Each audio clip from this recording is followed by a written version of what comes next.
Welcome back to CC's Garage. Today we're going to be working on the 71 Ford F350. We're going to do a couple of little cleanup items and add a sway bar. Cleanup items we're looking at doing. Going to be removing these three uprights down through here. And then removing that piece of pipe off the front where they used to use it to carry conduit. I've been looking at just how much it cleaned the truck up, removing the antenna when I put the cab lights on. And then the next item we're going to be doing is we're going to be adding an Attica sway bar kit. Since these trucks didn't come with one, it comes with the instructions, mounting hardwire, and all that. And my instruction, me doing this, I'll probably try to make a decent video, but if you really want to see how good a good one, a more in-depth explanation and shows how much it changes the drivability of the truck, you can go over and watch one on it's either Auto Rest Mod or Man It Mechanic. I can't remember which one Jeff Ford did it on. But I'm going to get set up here. We're going to start by cutting those tabs off, and then we'll get the truck turned around, and I can at least get the front end pulled in and get it up on the concrete to make it a little easier. Okay, I've got my equipment gathered up. 4.5 inch grinder with cut-off wheel, face shield, and what I'm going to do is okay, there we go, we got it cut off.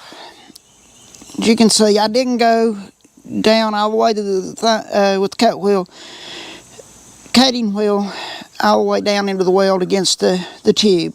I'll come back with a little flap wheel on the 4.5 inch grinder, and I'll smooth this back up. I didn't want to gouge down into the tube and weaken it or cause more problems down the road. Well, I'm going to cut it off. I'm going to get the other two of these cut off and get the front one cut off. Okay, I got the front one cut off, and I've got all three of those cut off. I'm still got to come back in with the flapping disc and sand them down. Put a piece of cardboard over the roof because I did not want to get all this stuff in the paint. I'm getting ready to come back, and I'm also going to cut off these stoppers just to, you know, clean the look up a little bit better. But I'm going to put the cardboard between the cab and here because I don't want to get that on the glass or on the cab either. So I'll bring you back when I get that done. As you can see, I put the cardboard to protect the wind in the back of the cab.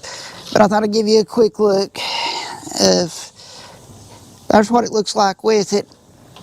And you can see I've already cut the other side out, but we'll walk around there and get a better look at how it cleans up the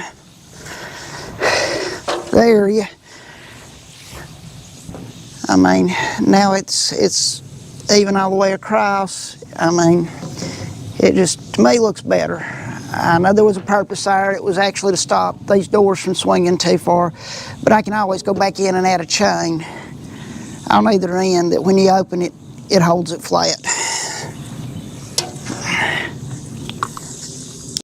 Okay, I got the truck pulled in the garage. It will fit up to the last extension for the ladder rack, and that's because the rear end sets higher, and it's about 2 inches too high. It catches on the frame, on the door as it comes in. But this way I can roll in and out. I can use the jack under the truck. This kit that I'm using is an Attica sway bar. Their part number is K1-113-0U or OU, I'm not sure which. You can get it from LMC, National Parts Depot. Look it up online, see who else has it. It is a 1-inch sway bar with polyurethane bushings, and it comes with the directions to put it in. If most of you know that's messing with these old trucks, they didn't come with front or rear sway bars. I'm going to be putting a rear sway bar on later, but I'm planning on trying to lower the truck front and back. I just haven't decided quite how far I want to drop it yet. And got to watch out for tire rubbing and all that because I don't want to change out the rims and tires. I kind of like how it's set up right now. So I'm going to get off here for a minute, get the hood opened up, just give more light underneath, get me some light under there, and get the sway bar, get my tools I need set up, and we'll get started installing this sway. Okay, we're up under here. I started installing this sway bar earlier and never finished. Part of the reason I didn't is I got to running out of time before a show I was going to. I already know I've got to pull both these hooks off of to mount the sway bar because the bushing's going to be right here in this general area, and one of the bolts hits right in the area of this hole. So let me get the right stuff and get these pulled off, and we'll go from there. Okay, both these bolts and nuts are 3/4. I'm going to use my air impact.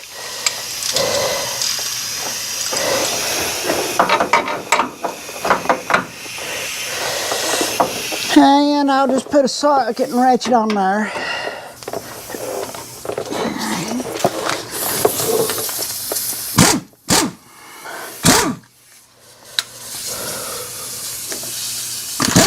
Okay. Set that up for counterclockwise.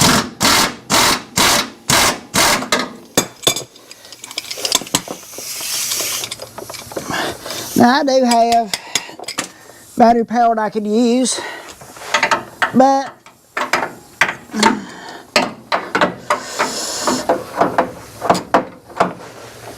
there's here, I've got it, and I still like to use it. I've even got an electric powered one that I very seldom use anymore. Okay, well, let's see if we can get this one the rest of the way out.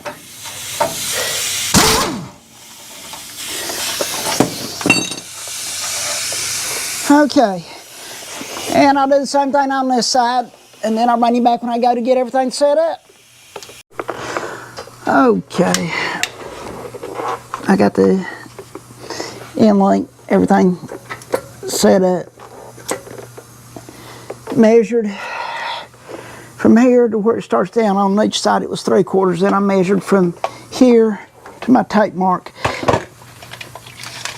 and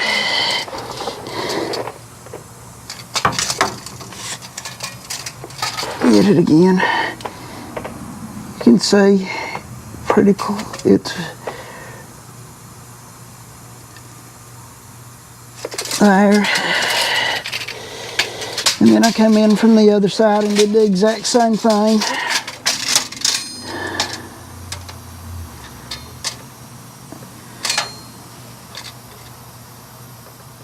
And on the exact same mark.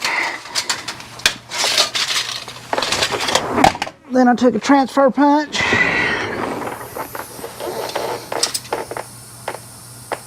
and a hammer, and this one's a little easier to see than the other side. And you can see where I made the mark right here. So I'll just take and start with a small drill bit and drill through. And when I get done, it'll be drilled out to 3/8. I'm pretty sure that's what the paperwork said. I'll look and make sure. And I've also got a mark on the other side. I did have to modify the brackets just a little bit. Find the one over here.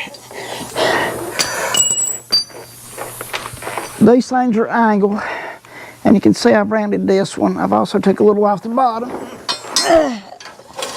Because the way my beams are, they wouldn't set in there far enough to get the, they didn't set in very far, so I wanted them a little deeper. So let me get a drill, and I'll show you as I drill them. Okay, I'm starting out with a 5 30-seconds drill. 5/36, 5/16. Let me look again at that. 5/32 drill bit.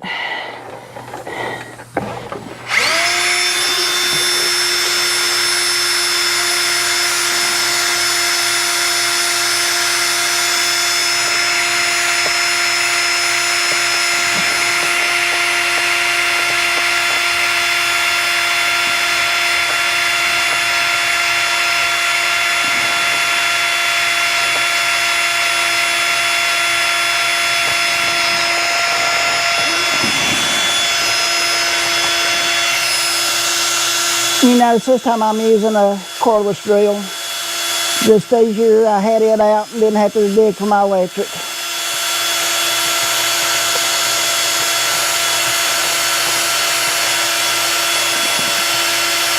This drill's a pound shop purchase, so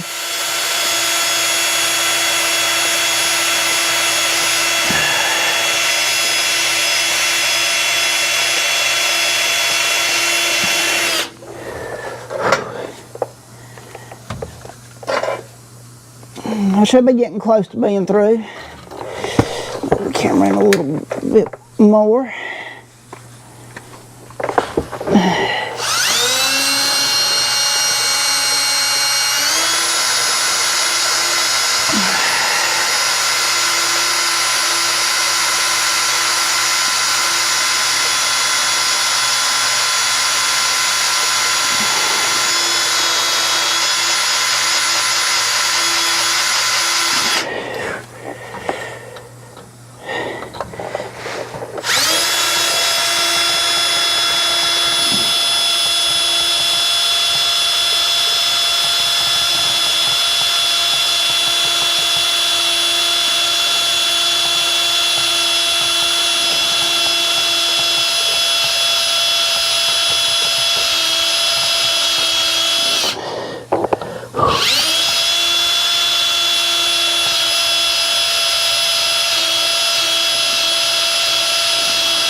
Well, as you can tell, this is going to take a while, so I'm going to cut you off and I'll bring you back when I get both sides done.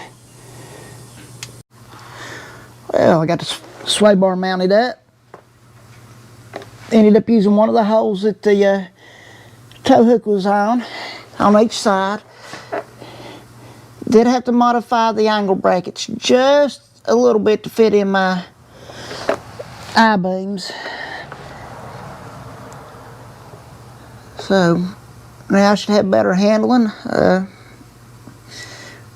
Drilling the frame and the I-beams, especially the I-beams, was a pain in the rear. I had to, I broke a couple of bits and catch right as it was getting ready to go out the back side and just twist, jerk out of my hand and break the bit about that same time. But I got it done. So that's another couple of items off the check sheet here. Cut this light back off. Ooh, that's bright. But yeah, there's another couple of items off the check sheet on what I want to get done. At a later date, I will be doing a rear slate bar. I do plan on lowering this truck a little bit. But got the sway bar on. Well, going around the wrong side here. I got the uprights that was here cut off and that piece of pipe here. And I also got that cut off. You know, might have a bunch of projects, but if you knock one out every day, one or two every day, you start getting rid of them. So, thank you again for watching CC's Garage. We'll see what we get into on the next one. Have a good day, and bye.